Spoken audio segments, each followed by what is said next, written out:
and okay. Forgive me if I make jokes. It's what I do, because this is laughter is healing, right? Thank you so much for having me here. It's not the first time I've been at Kelly Writer's House, and I always appreciate the space that's here, because some of you may know I'm a writer, and I found my writing voice here in this campus. So I just wanted to kind of start off just getting us into this space. Like, think about whatever it is you rely on, whether it's internal or external, to center yourself, because we're going to need that. We're going to need us to be really connected to whatever it is that gets us through. And one of the things I've learned over several years of fighting this fight is that if I can't connect to something deeply within myself and outside of myself, then I start losing my focus and losing my momentum. Today I want to invoke Eshu, who is the Orisha of patience, organization, and that kind of movement, connection, conversation, planning kind of spirit, because I feel like I even kind of need that. Just thinking, like, I'm very call and response because I'm Black, and that's what we do. So if I ask a question, it's because I'm expecting an answer. So someone call me, I will be Socratic. It's what I do. I will point to you. I will, offer that. But please engage, because this is community space. All I ask is that we focus on I statements. We don't talk over each other, and we remain concise. Okay? That's really helpful. Okay, a couple things I want to talk about today. And I first want to start with the idea of trauma. So I am a mental health social worker. I've been a social worker for most of my career, the whole of my career. I think there's value to naming trauma when we can, and sometimes we can't, right? Sometimes we don't want to call it for what it is, and we don't want to see it for what it is. But I think in this particular case, this is a direct act, an experience of trauma on the community, and not just the people who directly opened their phones or got these messages, but for everybody who felt that sense of attack on who they are. And it's rather traumatic for some, less for others, but we should acknowledge it for what that is. And the reason why I say we should acknowledge that is because as I've been talking to folks and as I've been engaging, and even when I came on campus before, I could see the traumatic responses. I could see it in people's faces, body language, spirits, like I could feel it. Like it was collective trauma. And there's a notion of healing that often gets forced onto folks that I hate, and we call it self-care. And I kind of think it's a buzzy word, and it comes from my field, but there's privilege in a lot of that self-care. So later on, we're going to talk a little bit about what it means to heal, and if we can. But I just want to acknowledge that, and I wanted to offer my love and support to anybody who was directly or indirectly affected by what happened here on this campus. I won't dismiss it by saying I'm not surprised. I will say that I expect everything that comes our way, as we're Black. Okay? I came to Penn, like many of you, thinking that I was going to get this really amazing Ivy League education, that I'd get this thing to put on my resume, I'd get these credentials, and I'd be able to go wherever I wanted to go in this world and shatter ceilings and knock down everybody's stigma and ideas about me. And yeah, okay. So first of all, I decided to study Black people, right? So I had even my own family was like, well, why are you paying all that money to go and study Black people? Can't you just go to the books we gave you growing up? Like, why are we spending our money for you to get a degree in African American studies? How many people have heard that before? Yeah, right? How many of you are Africana Studies majors? Huh, see, all right. It was 7 of us when I graduated, but that was before it was even Africana Studies. It was African American Studies, and it was a program. It wasn't a department, because it took 4 decades for it to become a department, because people did not support this opportunity that we already had here to study our people, because we didn't think we needed to study our people because we think we know everything, but we'll get to that. So I came here and I double majored, sociology of deviance and law, and African American Studies. I thought I was going to be a lawyer who was going to help black people get off scot-free for whooping up white people's asses. I felt like if I were to find somebody in this country who beat a white person's ass for calling them a nigger, for looking at them wrong, for following around the store, I was going to be the lawyer that was going to get them out of jail, make sure they stayed out of jail. But then I realized how much lying and compromising of integrity went into being a lawyer. And if you wanted to be a good one, you weren't going to get paid for it. So I decided to become a social worker instead. And that's what I've been. But I came here, and it's something I was told I needed to remind you all of, that there's a legacy of protests at the University of Pennsylvania. Because some people I've heard have lost sight of that and think that those before perhaps did not engage in resistance and protest in maybe the ways that you all do today. Oh, let me tell you something. They have. And it's one of the reasons I chose to come here. Okay? The University of Pennsylvania is known for educating and producing some of the most important and vital minds in this resistance movement that has existed for over a century. It's been a continuation of action. Okay? And every iteration, nearly, I don't know what happened with the 80s with the Reagan blacks, because, they're a little different. But I know that in most iterations, there were protest actions, and there were movements, and there was resistance. I remember we did a sit-in at Judith Rodin's office. I also remember her having a Kwanzaa tree that had black figurines hanging from it as a celebration of Kwanzaa in the president's house. I remember these things. I remember coming here, and 4A was dormant, the Vision was dormant, the Gospel Choir was dormant. There was all of these important black cultural outlets that had fallen by the wayside. And my cohort said, no, we're going to bring all this back because we needed it, right? So we did that, and we protested, and it was the affirmative action time, the Bakke decision. We were on Locust Walk, we were protesting, we were out there. One of our biggest allies is Vinay Harpalani, Indian dude, so cool. But he was there. And we were doing this, and I'm saying this because I don't want anybody to think that we haven't been working for you. And I feel like everybody that comes through these doors, you're working for the next group. You're working for yourselves, of course, but you're working for the next group.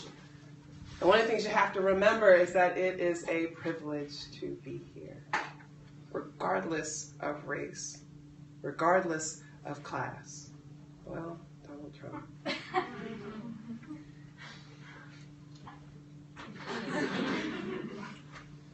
It's your trigger warning on myself. It's a privilege to be here. And I never forgot that in the years that I was here.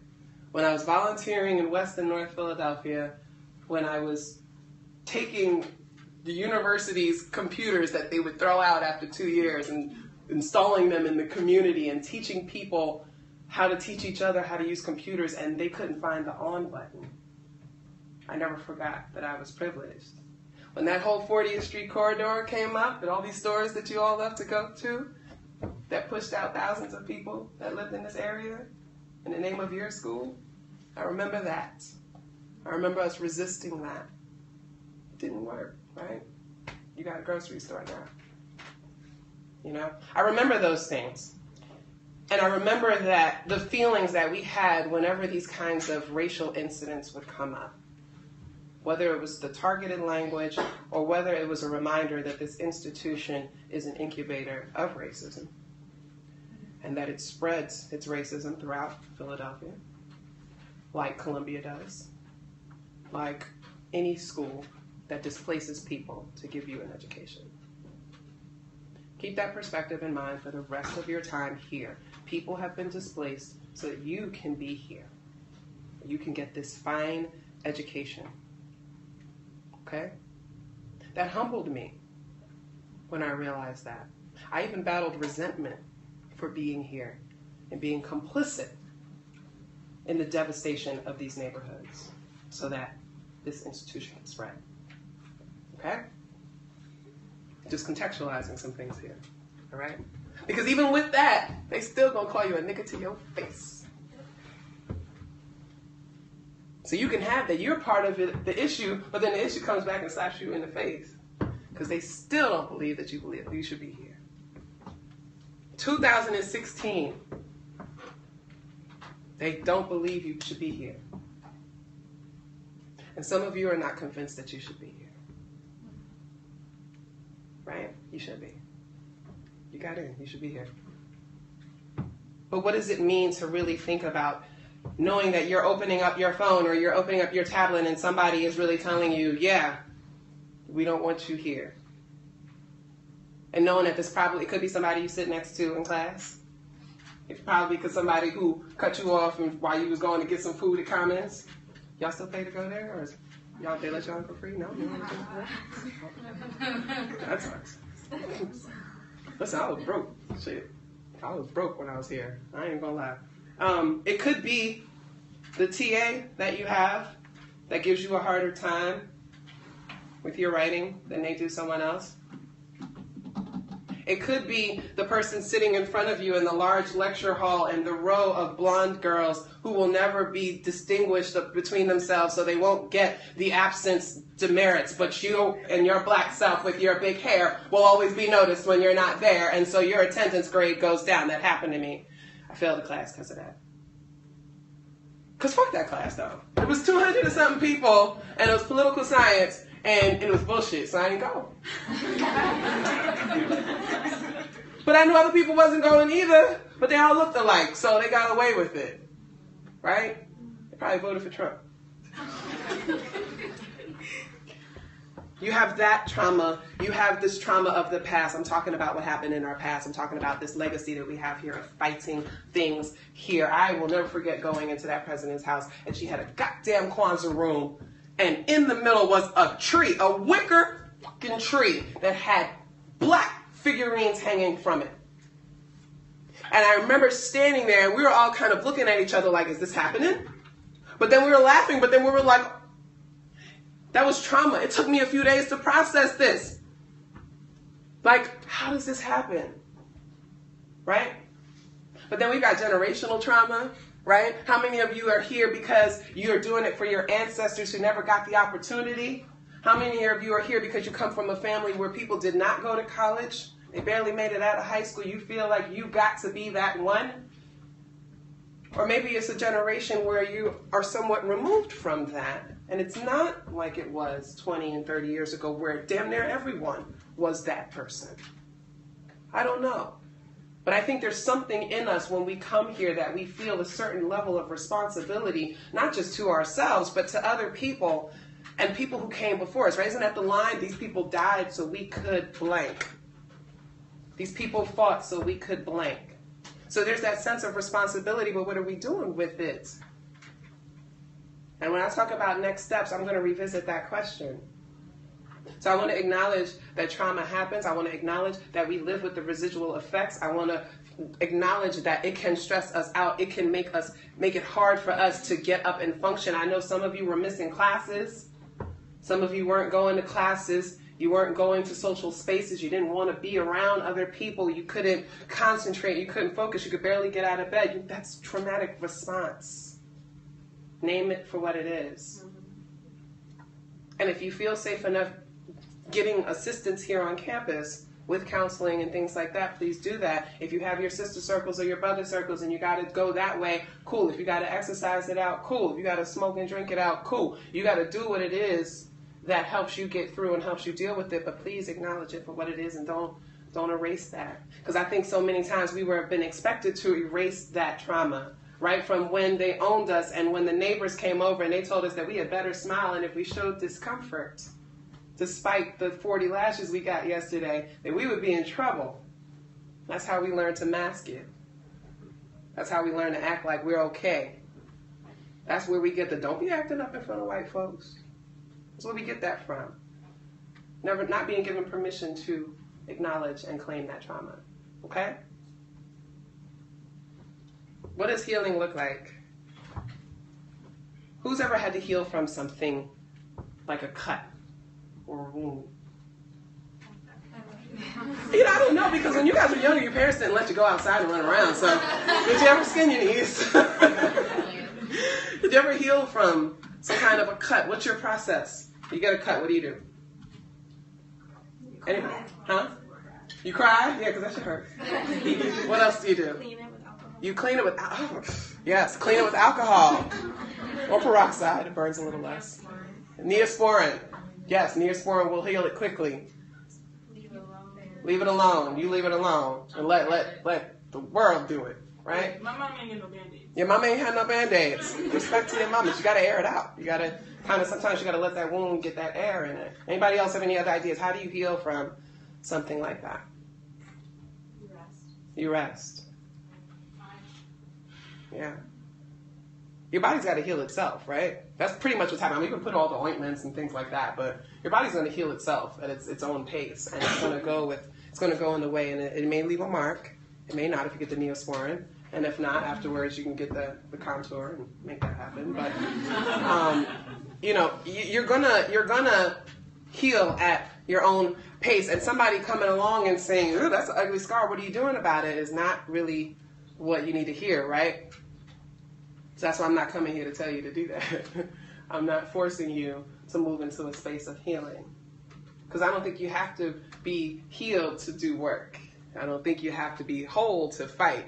I think you have to keep that perspective of eventually I will be healed. It may not be in the traditional sense, but maybe it's through this work that I get that healing. Maybe it's through working with other people and helping other people that I feel that healing. And that's my story. That's why I do what I do. My entire life is a series of unfortunate drama, but I committed myself to helping others. And it's through every day of the work that I do that I get that healing. I turn to myself a lot. I turn to the ancestors a lot. I find my way. Some people pray, some people meditate, some people connect with friends and family, some people go to places of worship, some people go to the buffet, whatever. You go to the bar, whatever. But you find that. And understand, I just want to impart that healing is a journey. It's not some one day you're just going to wake up and I healed from the fact that somebody gave a lynching calendar. You may remember that when you're 45. Because I remember being in Onyx and them yelling at us out the window, and that happened years ago. So I know what that is, right? Okay, but when we're in that process of healing, we're talking about resistance, right? That's kind of what we've been thinking about for this past week or so. How do we resist this? What does resistance look like? Oh, gosh. See, I'm registered to get a gun license because I'm in Pennsylvania now and I can do that. Couldn't carry a concealed weapon in New York, so I never did. In Pennsylvania, I can. And why am I considering that now? Because they do. Second Amendment right says that we have the right to form an armed militia to protect the state against terrorism and tyranny.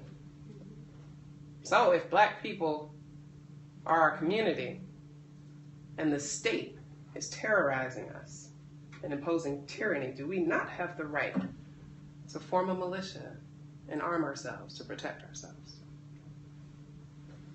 I don't put nothing past these people. They just voted a man who just settled a lawsuit, a fraud lawsuit for $25 million. Yeah, $25 million. Let me push that aside so I can go on and be president. That's what they voted. Oh. Dramatic responses. 29% of Asians, 29% of Latinos, 8% of black people, 13% black men, 4% black women, a whole lot of white people. They all voted for Donald Trump. Because they don't want us here. They don't believe in themselves. And anti-blackness is one of the most valuable currencies in this land. Even when it comes from us. Right? I saw a really interesting video. I'm from New York, NYPD, biggest gang in the country. LAPD, fucking Bloods, New York's the Crips, like what's biggest gangs in the country. I saw a video where they are talking about, over 900 Muslims are on the NYPD. And I said, that's awesome. But how many of them have stopped and frisked black people? So it makes me think about solidarity, right? We use that word as a buzzword. It don't mean shit. I'm going to talk about that later, too. So Paulo Freire, who knows? Yes. You're in Ivy League school, you should know. Paulo Freire, okay. They don't teach the pedagogy of a past year? We do. You do? Excellent, thank you. Can you give like a 30-second, who is Paulo Freire and what is that about, please? So Paulo Freire is an educator. He believed in the value of the knowledge of the communities he taught. He believed that the power structures of education fucked everybody up, and we had to start again and empower the people and listen to them and create new modes of learning communities that were more equal, more democratic, more open. I'm sorry. It didn't come up? I don't see it. I'm going to Oh, it didn't even come up. Well, I'll post it later then. I'm sorry. It's okay. Sorry about that. It's probably, you know what? Check, check witnesses _national. It might be on that. It shouldn't be, but whatever. Okay. So, and that's probably what it is. Yep, as I'm looking at the numbers, that's probably what it is. That's okay, because Periscope is not forever. So Freire had a couple of theories, and a couple of things that he said was, one, the job of liberating oppressors falls on the oppressors. What does that mean? We ain't got to do shit. I don't have to educate you. I don't have to teach you nothing. I don't have to talk to you. I don't have to help you get free of your white burden. I don't have to help you recognize your white privilege. I don't need to do anything but stay black and die. And I used to say pay taxes, but this month said you're smart if you don't. So maybe I gotta rethink this. The job of liberating the oppressors falls on the oppressors. They've got to want to liberate themselves. But what does that mean? It means giving up pretty much everything you've ever known that makes it easy to walk through and navigate this earth. Who's going to do that? If I tell you right now to withdraw from this school and give this up so that other people can have the opportunity to be here, would you give your space to somebody else? Don't answer that. Don't lie to me today. Think about it yourselves. When given the opportunity to give up all the things that make your life easier so that someone else can be free or even have the opportunity, how many of us are willing to actually do that? Not many. That's okay, though. He also talks about how the oppressed will seek false power by oppressing each other. Right? So what does that look like? That looks like intraracial sexism. That looks like homophobia, queerphobia, transphobia. That looks like, ableism, classism. It looks like all these different ways in which those who are oppressed find ways to oppress others. And why do we do that? Some say it's the human condition, that greed drives us all to othering each other and to oppressing each other. Some people say we learned it from those who have done it to us. We see how they get power, how they get wealth, and we want to do that. But that's another thing we got to check ourselves on, right? How am I complicit in the oppression of someone else? And for that slight, fleeting feeling of power that I have, is it worth it to contribute to this violence? Right? It's the same violence that I'm experiencing. Why am I perpetuating that on someone else? And I always say that to Ivy League students. I always say this because there's a disconnect there. There's a general disconnect there that we don't get how we can be complicit in these same forms of oppression. Right? So it's about self-examination. It's about collective examination. It's about looking about how the ways we go about doing this work towards liberation, towards freedom, and who are we stepping on? Right? Remember when President Barack Obama ran for the first time and he said that same-sex couples should not get married? Remember how he trampled on the rights of queer people to win the election? And then changed his mind later? Yes. Doesn't Ferry also talk about, though, that there are pathways to liberation where the oppressed are seeking liberation in which the oppressed are not seeking to sort of commit those same,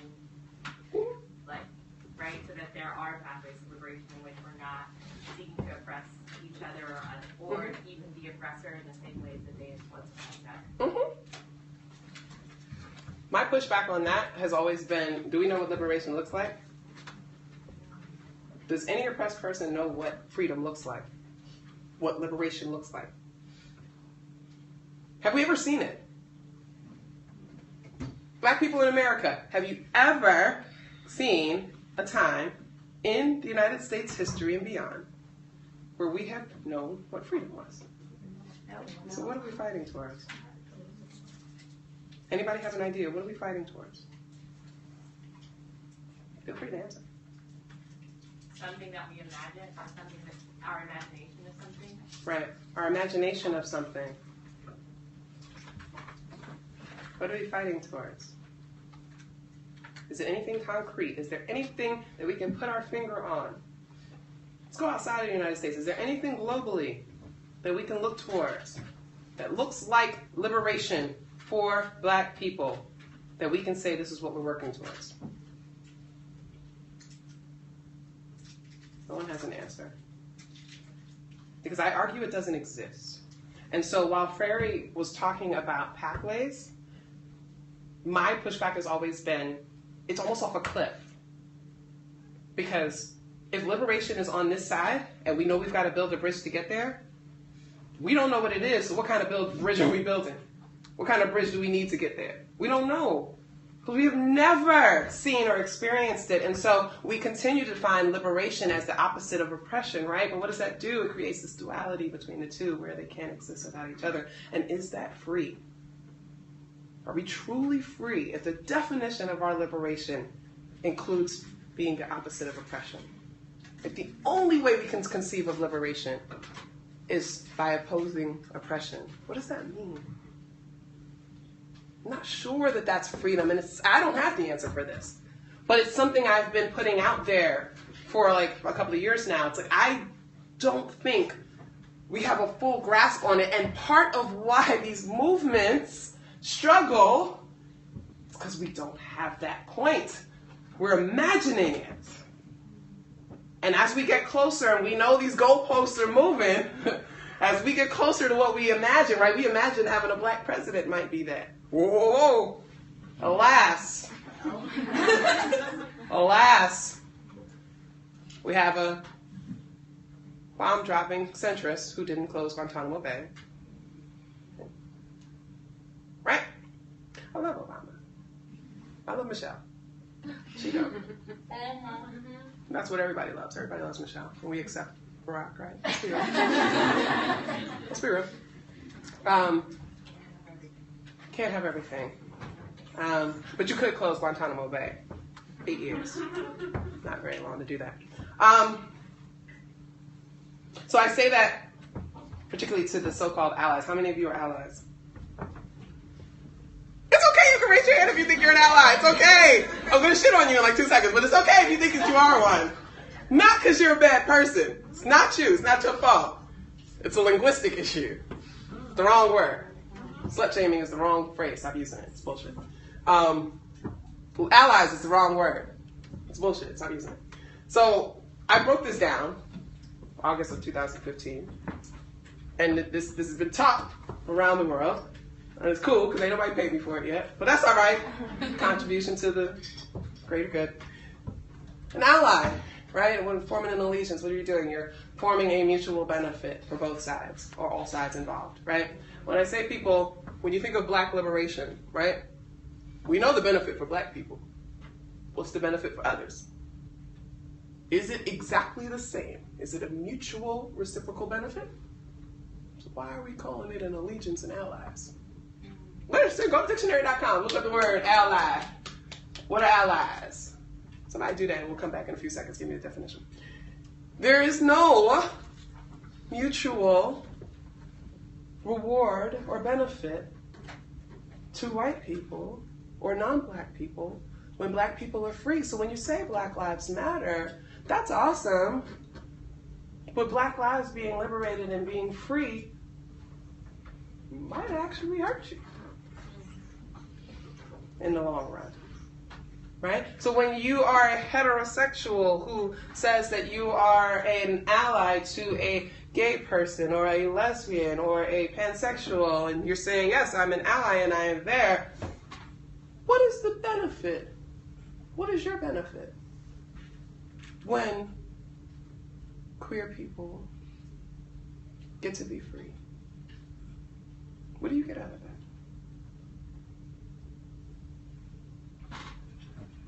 So you want to be good people. You want people to know that you're good people. That's why you call yourselves allies. It's also very performative. Because if you're a good person, people will know it. Yes, ma'am. So I looked up the definition of allies, and there's several definitions, but actually what intrigued me was the examples. The examples are all of nation states. And I think it's really interesting that we derived a word that's supposed to be about how we relate to each other as individuals and as communities from a word that was created to talk about the relationships between states. Yep. That's exactly where my whole thing came from. It was bullshit. It's bullshit. It's not human. It's not. So as I was saying, if you're a good person, when people know it, you have to perform it. How many of you got safety pins on right now? It's okay if you do. As long as you didn't pay $3,000 for it.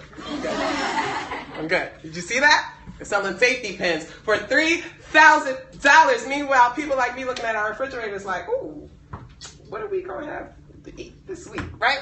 $3,000 for gold-encrusted safety pins. Black Lives Matter shirts. That's awesome. And I get it, and I love it, and I'm so happy that there are so many people now who are willing to take the same path as the Freedom Riders, as the people who funded the Civil Rights Movement, which is largely funded by non-blacks. I'm so happy that there are those of you who care enough about the person next to you that you're willing to show up, show out, and support. Because we need that now more than ever. But it's not about performative allyship. It's not about being seen as an ally. It's not about being acknowledged that you care for someone else. It's about just doing it. And just doing it and being there when they call, when they say, we are going to have this march and this is what we're going to do. You're there because you believe in that march as much as the people who organized it. Because you believe in the mission and the idea behind it as much as the people who are like directly invested in what's going on. Not because you want to be there and put it on Snapchat. Not because you want your cool friends that were going to vote for Bernie to see that you care about black people, because he didn't. It's about being a good person, and you may not learn how to be that until you're in your 30s, 40s, or 70s, and that's okay. But you're trying to do the best that you can by decentering yourself. Right? Black people, we can be allies, right? We're trying to be allies. You know, if you're a non-Muslim black person and you're reading about these Muslim registries and how they're using Japanese internment as a precedent for these things, what are you doing for your hijabi friends that are going to be targeted the most? You know? The fact that Donald Trump has so many different groups that want his head for their own separate reasons should say something. He done pissed off everybody. And in a few months, he's going to have totally pissed off his base. Everybody's going to want him gone. But we all have all these different reasons to fight against these attacks. And so we got attacks on black students. We got attacks on non-black Muslims. We got attacks on women. We got attacks on Jewish people. We got attacks on queer people. We got attacks on the disabled. We got attacks on so many different people. How are we coming together? How are we coming together? How are we coming out of our silos? Because I know this place tends to be rather siloed. How are we coming out of those silos and coming together and combining resources and energy and action to take this stuff on? Because it all comes from the same place, right? It's that same mentality that spreads into these different groups. One person, 8 different groups that they can attack, but all coming from that same place. So what if all the 8 groups attack that one person? They would run. They would run, scared. That's why that stuff came through a group meeting. They would never say that shit to your face. Because they know you ready with the 1, 2. Woo! Woo! Unless somebody had come and said to me, well, we have got a daily lynching calendar just for you. But pow, you ain't got nothing else now. You ain't got a job. So they know that risk. They fear it, right? All the people that tweet me with the eggs, they're afraid to be with the eggs, right? They're afraid to show themselves. Or they'll use fake pictures. Or they'll actually be bold enough to be themselves, and then their wives find out that they spend their nights trolling black women on Twitter, and they have problems. But it's the fear there. So what do? That's your entry point into resistance, in my opinion. They have a very real fear that you will continue to exist. And not just exist, but succeed. All of you. And this is not just to black students, not just to the women, all of you. Because if you're in this space, then I'm preaching to the choir. So there's a very real fear, particularly of my white kindred here, because they see you as race traitors. They expect to be able to grab you back and come on this side because of what you stand to lose. But the fact that you're like, nah, I'm good, and I'm willing to lose that, terrifies them. They have centuries-old tactics to suppress the rest of us. They don't know how to handle you. They can't lynch you anymore. They used to lynch you. They can't do that anymore. Now they're terrified because there's so many white people that are like, well, wait a minute. Oh, you can't do that. There's white Christians. There's heterosexual white Christians that are saying you can't do this to queer people. You can't do this to Muslims. You can't do this to black people. They don't know what to do. So you got to harness that, right? You want to talk about being good people? Harness that. Get in their face. How many of you are going to have to face a Trump supporter next week when you go home? Oh my God, I'm sorry. You can get some sage for your son. Some sage. Grandma, put some extra sage on that turkey. I can't do it. Well, I voted for that damn Trump. I'm not eating your turkey, Grandma. I can't relate to that. I'm not dining with anybody who voted for that man. But then again, it's family. You have to figure out, again, so these hard decisions, right? Dining with family that supports a fascist versus not dining with a family that supports a fascist. You kind of have to make that decision, right? And you got to be honest about that decision when you make it. And what does that mean? And how committed are you, right? I haven't talked to my dad in about 5 months because he revealed himself to be rather queer-phobic. My dad, my mother's dead. I only have one parent left. So I haven't spoken to him because he threw my queer identity in my face. And I said, no, I can't have you around my kid. Can't have you influencing him that way. One of the hardest decisions I've ever made. But it matters. I can't abide by that. It's not right. And he needs to know it's not right. And if he's going to continue to think that way, he's not going to have access to his daughter and his grandchild. His only daughter. His only grandchild.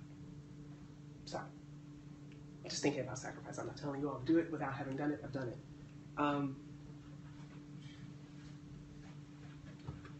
When we are talking about solidarity, what usually comes up? Friction, clashes, right? Been hearing some things, y'all. Been hearing some things happening on campus that I'm not necessarily comfortable with, but y'all gonna have to work it out. How many of you are leaders of an organization on this campus? Just raise your hand. I sign of hands. 1, 2, 3, 4.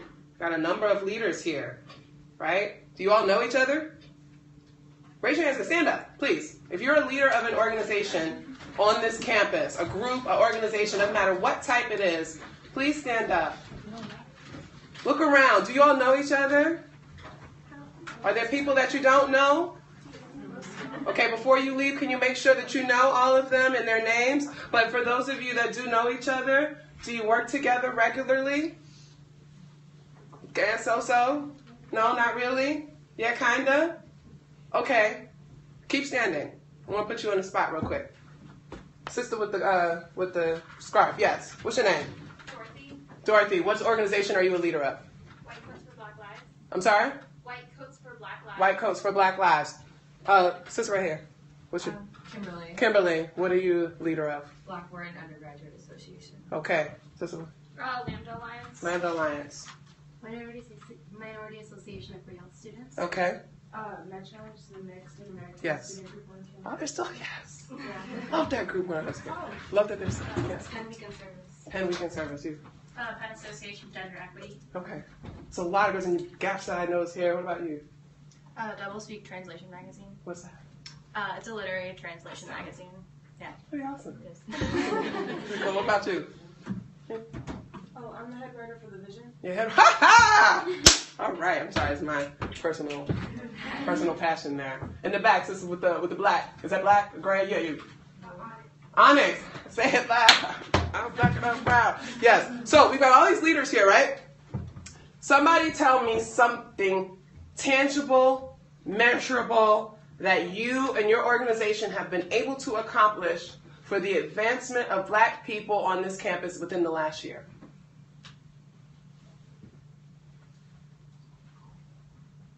Yes, ma'am. The GAPS helped start a community impact fund with the Graduate Student Center, which funds initiatives that it gives funding in a 1 week turnaround for like crises events that affect groups of color in the graduate community. Okay. And they can collaborate with undergraduates, but it's mostly. That's excellent. Thank you very much. Yes. The Minority Association of Free Health Students, in coordination with Blackboard and also the National Society of Black Engineers, held a workshop to bring students together and teach them about opportunities for summer internships and programs. Okay. How did that improve the life of black students on campus? Because it allowed them to see that there were a lot of opportunities that they weren't taking advantage of that we could help them find. Okay. Thank you. Appreciate that. All right. You can sit down.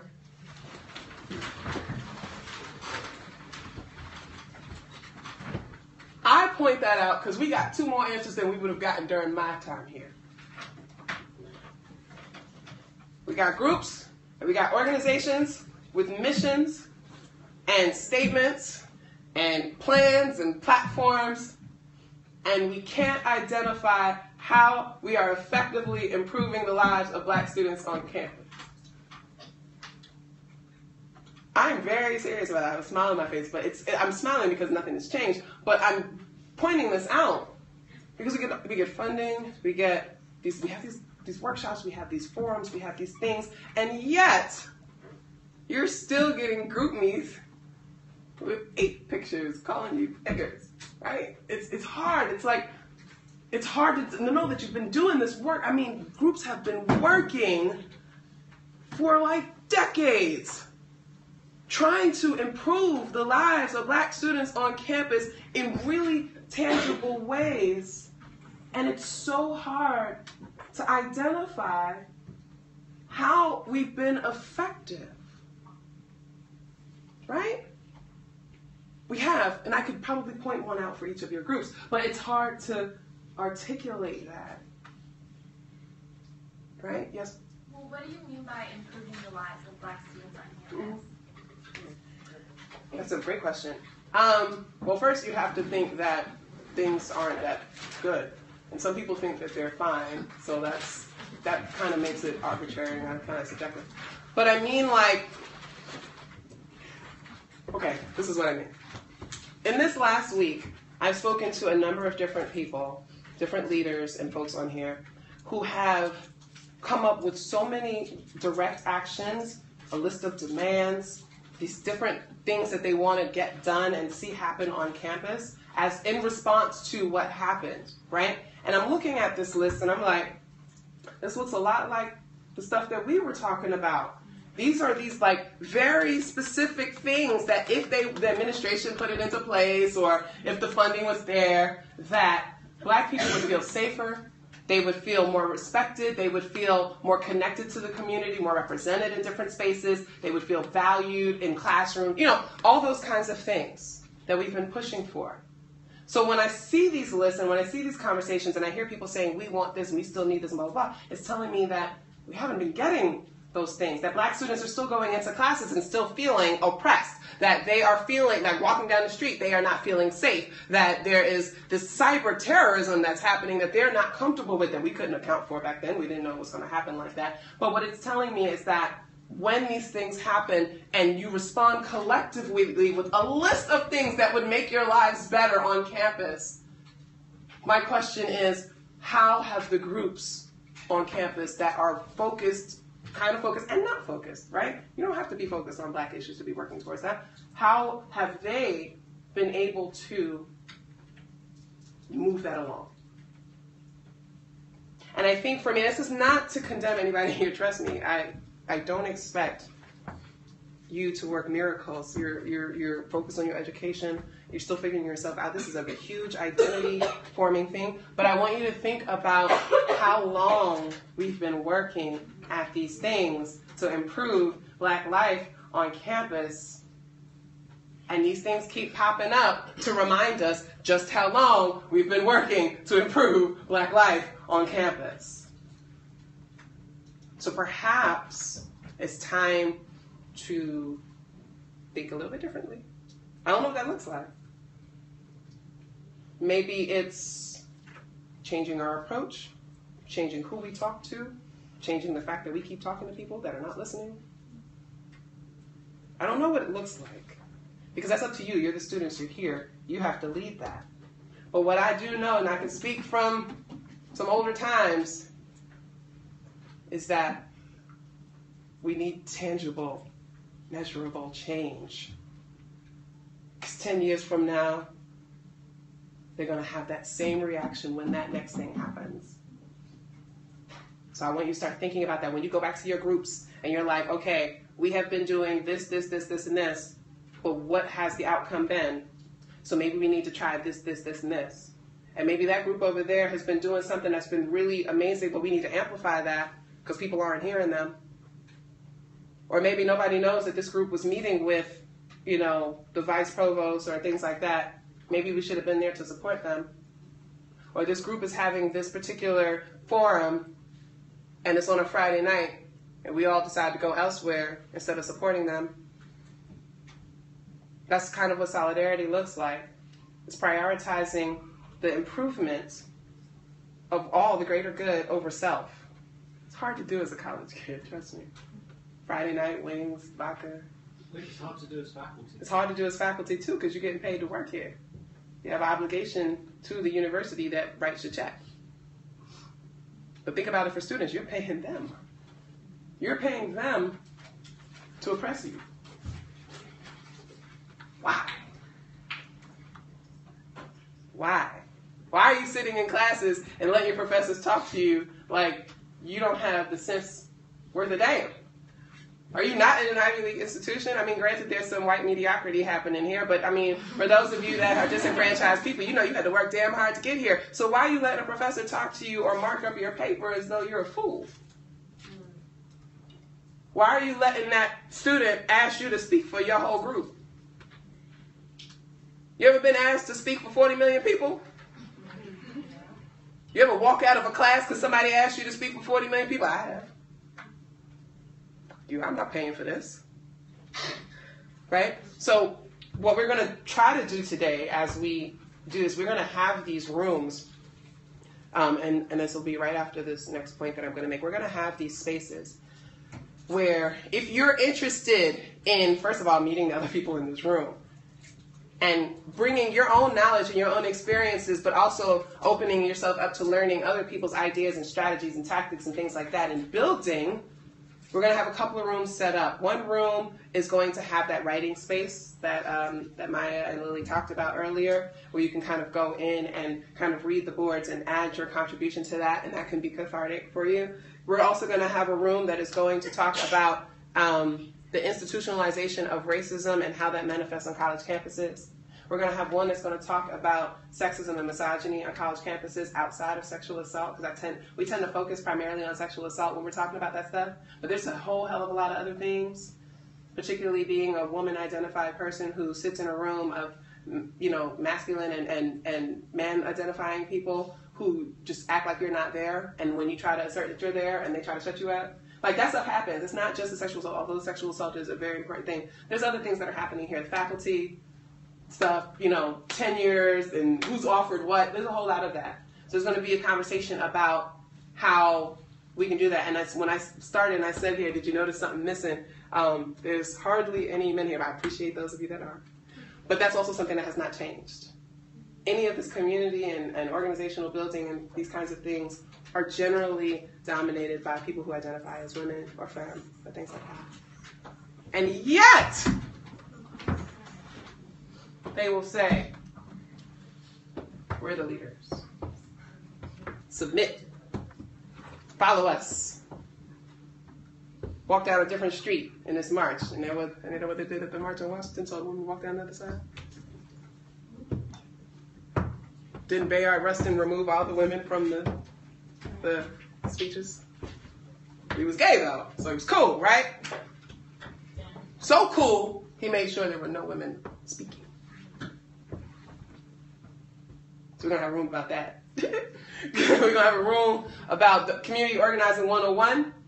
I'll be there in that space. If you are somebody who is very interested in sharing your experiences with community organizing, but also learning about it from somebody who's been one for almost 2 decades. God damn it, I'm old. For almost 2 decades now, I will be there. We can have an incubated space where we can start talking about that and how you can take some of those things back to your groups and to your communities and how you can make things happen. But also listen to your fellow students who have also been organizing and some of the things that have been effective for them. Okay, so that's like 4 spaces you could join, or you can go. You don't have to stay. All right? So the final thing that I really wanted to talk about is where do we do next, right? We had this election. It happened. It happened. It happened.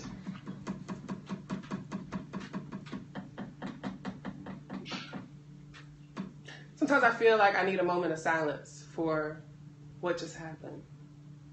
I'm not sure I've processed it fully myself. I wrote a piece about it, but I'm not sure. I grew up in New York. This man's a clown. We always knew him to be a clown. How many people here from New York City? How many people were born before 1990? There you go. We grew up with Donald Trump being on the front page of the news with his last screw up, his latest screw up. We grew up with everybody talking about how much of a buffoon he is, how much of a clown he is. And now Russia has ensured that he is the president. And they relied on good old American racism to make it happen. And I'm not fully processed that. But what I do know is that I woke up the next morning. I was still black, still woman, still queer, still femme. So I had a job to do. Matter of fact, 2 days later, I had to take the women in my organization to a fighting poverty summit, so that they can have their voices be heard and they can engage and continue to do the work that I'm trying to teach them how to do. We have to keep going, right? Who remembers the effect of 2000? Anybody here old enough to remember that? Yes. To the 2000 election that was stolen. We got No Child Left Behind. Many of you grew up with that. One of the most fundamentally, ridiculously failing education approaches ever in the history of any country. That's what you all grew up on, right? Because the election got stolen. I remember that. I remember them taking away the funding for preventative education. I remember the teen pregnancy rates. I remember the HIV rates. I remember the homelessness escalating. I remember all of the work that we were all doing, 17% citywide budget cuts. I remember us all feeling that panic of, oh my God, how the hell are we supposed to help people now?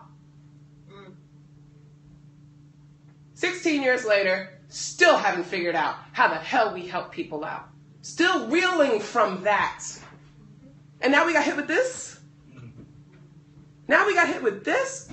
Far worse than George. I mean, this painting ass, I will welcome him back to the White House. Bring your paintings. I got your joy of painting. I got your watercolors. I got everything that you need, George Washington.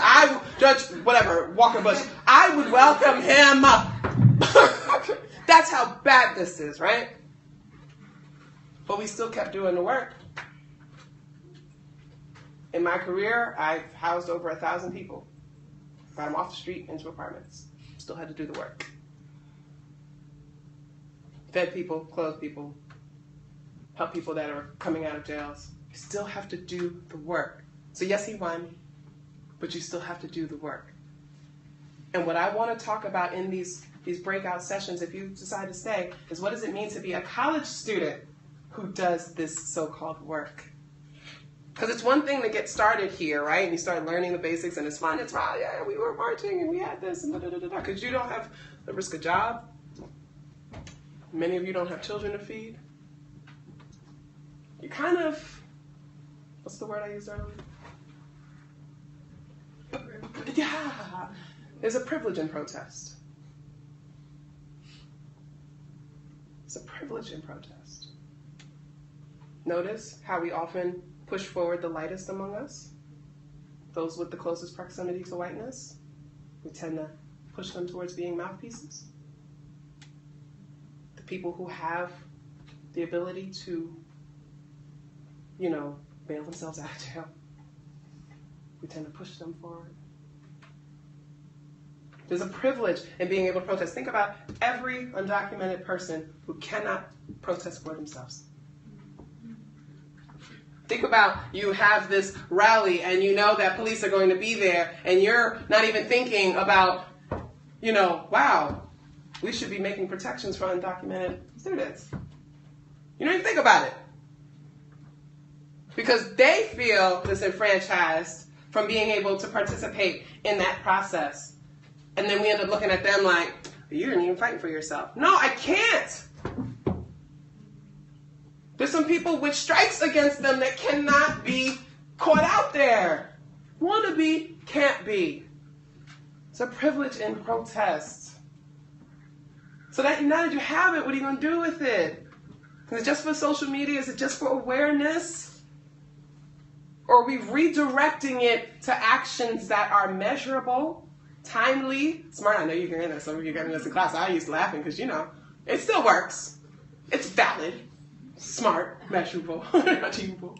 Are we really, seriously, are we really working towards getting these changes and these things that will be in place so that those that come after us don't have to do as much or don't have to, that's what we thought we were doing.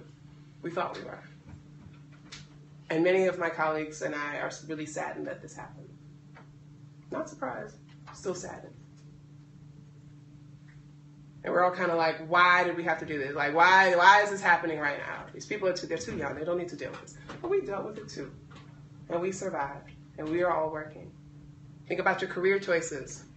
Think about what you're majoring in. Think about what you want to be, what career you're going into. How is that working towards liberation? If it is, at all. Because it's cool, right? Like college is like your experimental phase, right? You want to try new things or whatever, but when you get out, you settle into your real life. What is your real life going to be? Is it going to be, pushing numbers at a job that's going to pay you really well? Not that that's bad. Got to feed your family. But when we talk about lifelong commitment, as those before us made, people that we say they died for this, you willing to die for this? And I ask that question all the time to people, are you willing to die for this?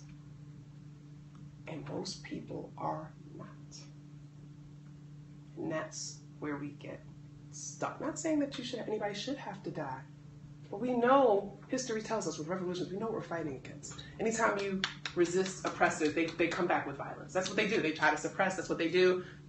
Got expert right here on social movements and resistance will tell you. They will always come back with the violence to try to kill you. Are you willing to commit your entire life to the day you die? If you have a heart attack on the porch drinking lemonade, you died that day, can you look back and say, I gave everything that I could so that my great-grandbaby could be free? Just want you to think about that. Because not everybody can, and it's okay. I'm not trying to shame people. I'm trying to encourage people to think differently. Now is the time to figure out what you're going to be doing. We need y'all. We need you working. We need more psychologists of color. We need more black psychiatrists. We need more therapists. We need more black male teachers in grade schools. These little boys need to see themselves. Seeing white women at the front of the class is trauma. They are the primary cause of the expulsions and suspensions of black children in this country. It's trauma. Our children are walking into class and facing trauma immediately. Thanks for Teach for America. We are subjecting our children to that. So how do we change that and make sure there's more of us in those spaces? And not saying that we can't be traumatic either. I watched a black man stand by while a white man threw a black girl across the room, and he just stood there like, ha, ha, ha. Misogynoir, right? What investment are we making? Are we willing to commit our entire lives towards this liberation that we can only imagine? I just want to leave it with that question. So, they have the spaces. I appreciate you all for being here and for listening to me kind of work through the fact that Donald Trump won this election. But also allowing me to hopefully give you some things to think about as y'all are working in your groups and you're working in your organizations and you're working together on this campus to deal with not just this thing, because this is important, but it's not just this thing. They're doing this. They were doing this before you found out about it. They got their group me's talking about y'all like that, ranking the black women, targeting queer people. They do that already and have been. They did it with the emails. They did it with those little books before we had electronic, communication. They have always been doing these things. They just feel empowered to be a little bit bolder now. So you're combating something that has existed for a long time and will continue to exist. Now it's your responsibility to hold administration responsible for making sure that you make it through here safely, validated, empowered, enriched, and knowing that they valued your contribution to this community. Because you're here. College is about everybody contributing and learning from each other. You are contributing valuable things to your classes, to your groups, to this campus just by being here. You're paying them for that. Make sure that they respect it and validate it. I criticized Amy Gutman to her face. I did it when she first came on. I was like, what you going to do for the black kids? Like, whatever, I don't care. She's a person who gets paid a lot of money to make sure y'all don't get shit. That's what she gets. She gets paid to make sure that the status quo is sustained. A lot of damn money. Y'all gonna let her. Okay, so the next thing you know, she's gonna be like, she can't come back to campus anymore. Yes, I can. But I'm dead ass serious. Think about where your contributions are going and what you're contributing to the Penn community, and is it being valued? So what do you do next? All right? Thank you.